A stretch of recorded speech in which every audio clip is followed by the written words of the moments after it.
Hello there. Thank you so much for staying on the AM show. It's now time to talk about COVID-19. Yes, as it stands now, we've got 4 active cases. The virus is still around. Ghana has done quite well with the vaccination drive, but there are still concerns that a lot of people are reluctant to take the vaccine, especially in the Bono East region. The Director of Health there, Dr. Fred Adomako-Mensah, has had reason to complain, and the reluctance is basically due to all these myths about taking the vaccine, and a lot of people have not taken the vaccine. There are the population of the Bono East region is over 1 million, and only about 200,000 people have been vaccinated. And so we are here to have that conversation and look at the repercussions or consequences of this on the well-being of the people in the Bono East region.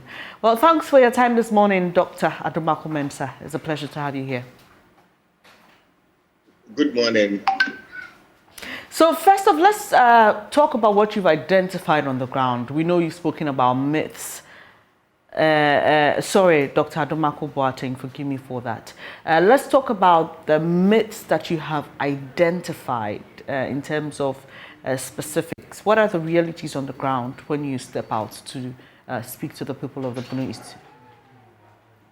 So thank you for giving me this opportunity for us to have this discussion.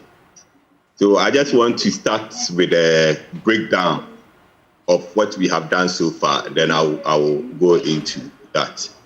So if you look at Bono East, the whole population for Bono East is 1,159,000. And for this population, if you are looking at the target population for the vaccine, we are 835,086. So the people who are eligible for the vaccines are 836,086. But then I want us to know how we arrived at this number even to start with. Initially, you recall that those people who were eligible for the vaccines were 18 and more. So in that instant, the eligible population for Bono East then was 663,000. That's where we started with. If you recall, pregnant women were not part, and also people who were less than 18 were not part of this equation. So if we are looking at that target, like 663,000, then obviously everybody in Bono East by now would have gotten at least one dose. And then fast track, we realized that the pregnant women could also receive the vaccines. So we moved from that target of 663,000 to 773,000. And then we are so lucky that Pfizer and other vaccines could also be given to people less than even 15 years. And that's how come we came to this eligible population of 835,000. And then with this number, with the current campaign that we just ended, people who have received at least one dose, we are 46%. And those who are fully vaccinated, we stand at 31.2%.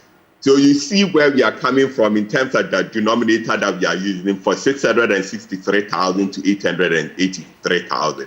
And that seems to be diluting the work that we are doing. So that is where I will lay the point. Now, why are people not receiving? We are now breaking this number down to look at where we are really having a lot of challenges in terms of the age band. Is it less than the 15?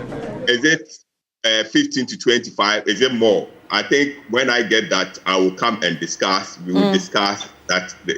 But in terms of the hesitancy, you remember that when we started the campaign for the vaccines, we had a lot of myth and surrounding it. One particular one at Bono East was when we actually engage people we went to one of the sites where the vaccines were being delivered, and we engaged people there, women, men together. And one of the myths that they were saying, they have heard that if you take the vaccine, you are going to be infertile. Like, you are not, as a woman, you couldn't take seed for 10 years. And within 10 years, you are going to be bald.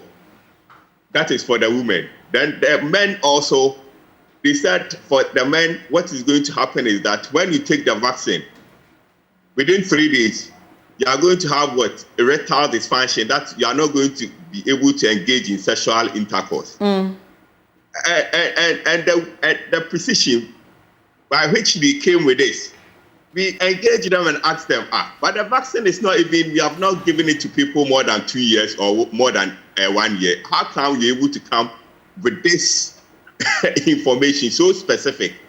And then some of them will say, oh, doctor, we the IATSM. And then we asked them, but why are you here? And they said, Doc, I mean, these are some of the rumors circulating around. In fact, at times we even asked them specifically if they've heard anybody or seen anybody dying from taking the vaccine. And they said, Doc, I don't mind them. These are things that we have heard. So you can see where the information is coming from with the speculations and the fear and the record time by which we were able to develop the vaccine. So these were contributing to some of the myths that people are coming around. And we should know that we always have had people who are against vaccines since time immemorial. And they just wrote on this to come with all. So these were some of the myths that were going out. Okay. But the challenge has been the way that we actually discuss this with individuals. It has been like, look, for instance, Joy TV this morning, you know where the discourse has been. Levy. Look, for the last month, it's been Levy, Ukraine, and all those. Yeah, I was just, people have referred to the COVID-19 disease as a the media, the world over, shifted its attention to the Russia and Ukraine war. It appears that COVID-19 has just vanished from our midst. There's also the other angle on the relaxation of the protocols. Now, we are not really mandated to wear our masks. So all these things, at this point, with where you are specifically, the Bono, do you foresee an increase in the numbers, or at this point you've thrown your hands in the air because clearly there's very little discussion about COVID-19 at the moment, and the president has also relaxed the protocols? Thank you. So there is this saying that the cure of the disease should not be worsened. The solution of a problem should not really worsen the problem.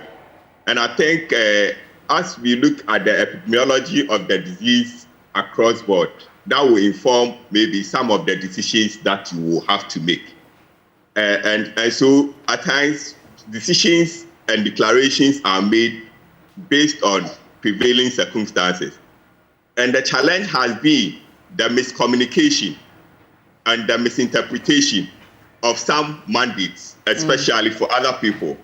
But for we as health workers, we should make sure that our eyes are on the ball. For example, Bruno is, for the past, let's say 6-7 weeks, you have not gotten, let's say, active cases. The ones you maybe had one. So in that scenario, you see that some of the mandates are legitimate and scientific. Because look, if you don't have anybody to pass on, why are people still in that? So those are the reasons why at times some of these mandates are given. Notwithstanding, we know one of the measured and effective way is what? The vaccines that we are now in there. So how do we really canvass the population so that we will have a way without really threatening them, without really seeing that the risk because of ABCD, but people really should come and understand that the need for us to get the vaccine in the next phase of where we are going. And mind you, if you really look at the disease spectrum, the challenge really has been people who really have the vaccine, who have the virus, they don't fall sick, they are not severe, they don't have critical cases, therefore they are not even taken to the hospital. And these people serve kind of, for want of better words, reservoir, and be passing on the virus to more vulnerable people, more than 50, more than 60, and people with comorbid issues. How do we really bring these people on board and they get the vaccines and also protect people who are much at risk and having the severer forms? So these are where anthropologists and social sciences should all come together. And the media, I wish John FM every morning, 5 minutes or 10 minutes, you ask people whether they have gone for the vaccines. All right, Doc. I need to find out this from you. So the Bono East, let's come down to the Bono East because that's where you are. You have vaccinated less than 50% of your target population, yet you are not having infections. It appears the disease is under some form of control. Why then should people take the vaccine? And I'm sure that's the question on a lot of minds. Okay, so there is a need for us to take vaccine. This morning, I was reading, you know what is happening in South Africa right now?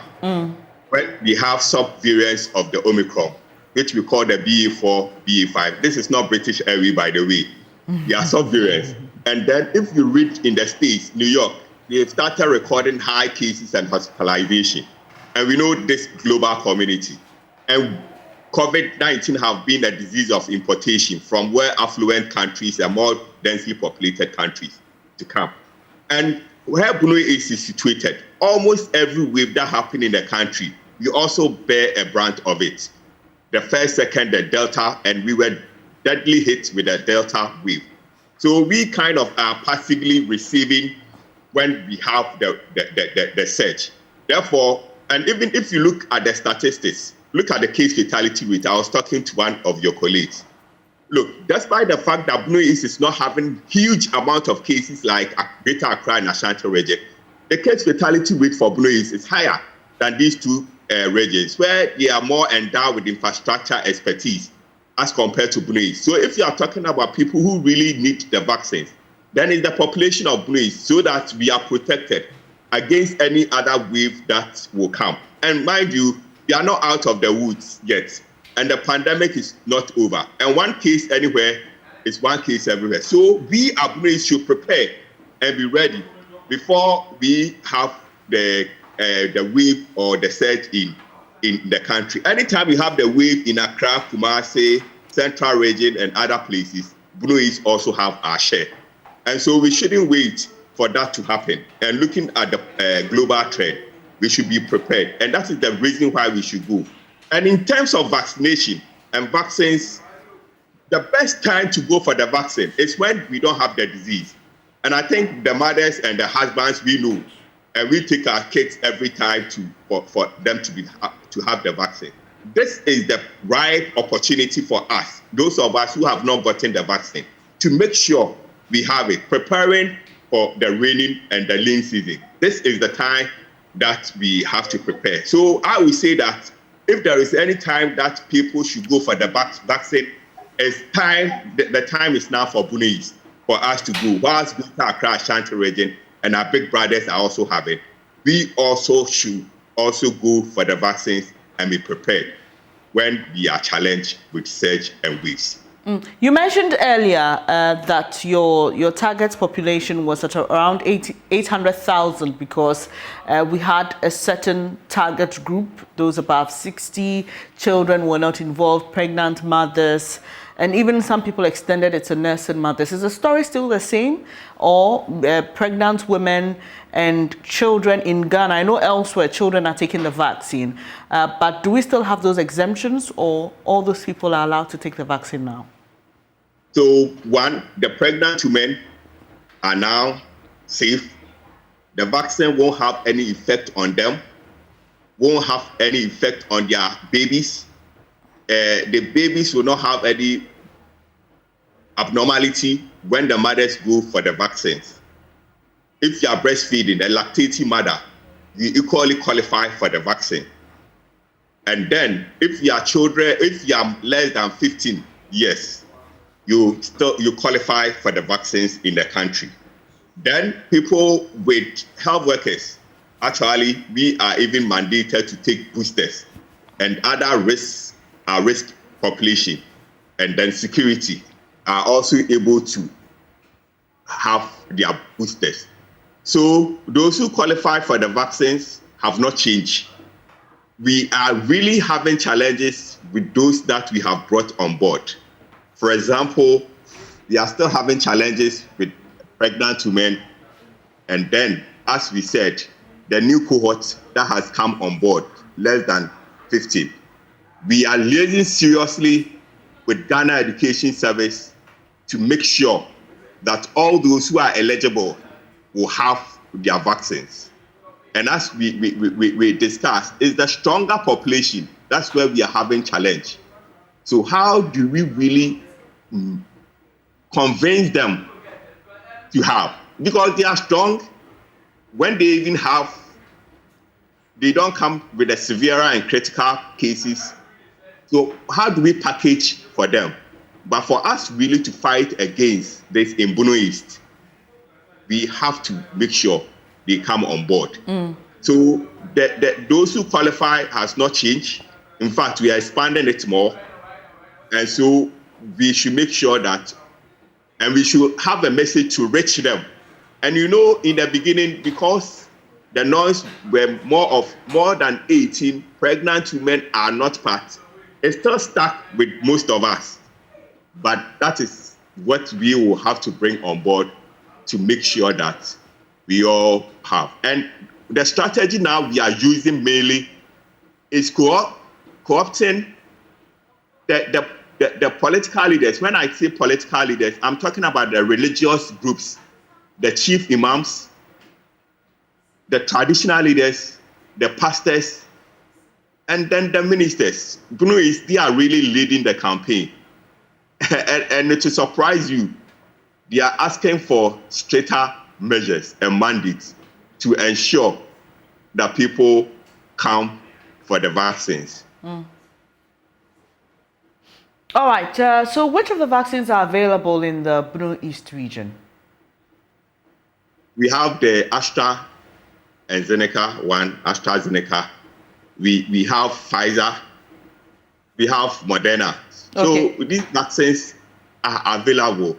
The challenge people come, we want the one that we take. Yes, the one shot. Yes, and that's the reason I asked that question, because there are those who naturally fear syringes. They don't want to have anything to do with an injection. And so it's not so much of the myths or the fear of getting impotent or all those things. It's just that they do not want to think of, taking an injection at all. Do I have that option when I come to a center? Can I say if the one dose is available? Can I get that instead of getting the AstraZeneca, which is a double dose vaccine? Yes, that option is there for you. Okay. So anytime you come and then we have the one and you opt for it, we will make sure you are given.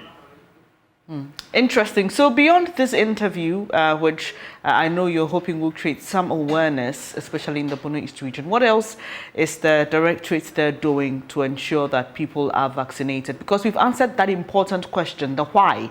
Why do people still need to be vaccinated, even though our numbers are going down in terms of infections and deaths? So what more are you hoping to do to address the issue? So the religious leaders are now going to lead this campaign. What we are going to do right now is we are liaising, and this is spearheaded by the regional minister himself, with the clergy, the chief imams. And then we are going to make sure, how do people get their vaccines every Friday, every Saturday, Sunday? They are going to lead that aspect. The traditional leaders also, and then we are also talking about the market queens. you come to Techiman, you go to Atebubu, you go to the fish market. Those in charge of those areas are also going to lead and going to be asking the people who patronize their services, are you vaccinated? To create the environment and the demand for that. So this is what we are going to do. We're also going to liaise with my very sister, Director of Education, Mrs. Amwa, how we will make sure that all the students who are qualified for the vaccine in all our secondary schools and high school have it. Surprisingly, when we did the analysis for Bunois, and people will just presume and think that, look, all the people who are senior high school, when they are given the vaccines, will be able to make it. We have a lot of people who are also not captured within that space. And in that case, you also have other ways also for addressing them, where they do their trades or they engage in their services will be. So this is what we want to do. We are supported by other people. And we want to target people, the Kayayi, people who are using the Abuboyas, their groups. How do we are discussing with those leadership? How do you also get their colleagues to make sure that this exercise is the vaccine is undertaken or received by almost everybody? These are the ways that we are devising and we are going for Bunois. And in fact, we are now even breaking our targets by sub-districts. We are not going to do only sub-districts. Techiman, you are supposed to give 15,000. No, you have to break it down to the 7 sub-districts that you have. And then let us know the amount that you are supposed to give every day so that we can really track it and make sure that we bring in necessary intervention. I appreciate your time here this morning. Dr. Amoako Boateng is Director of Health. Adomako Boateng is Bono East Director of Health. Thank you so much for your time this morning. And we've been talking about vaccine hesitancy in the Bono East region. And the most important question has been answered. Why must you take a vaccine despite the decline in the number of infections and deaths? And as Doc explained, there's a global trend in other places like South Africa. He mentioned New York, and even in China, they're beginning to see a rise in the numbers again. And so if you have observed the character of the pandemic, you know that usually here in Africa, we are at the receiving front. And so when the trend begins elsewhere, we are usually the last to catch up with that. And so you must get your vaccine if you haven't done so. It's important. And don't forget to continue to wash your hands and stay safe. You're watching the AM show with me, Venice Apubedulansa, and my colleague Benjamin Akakpo. We're taking a quick breather now. When we come back, we'll take you to the Black Stars where the Eid celebrations are happening.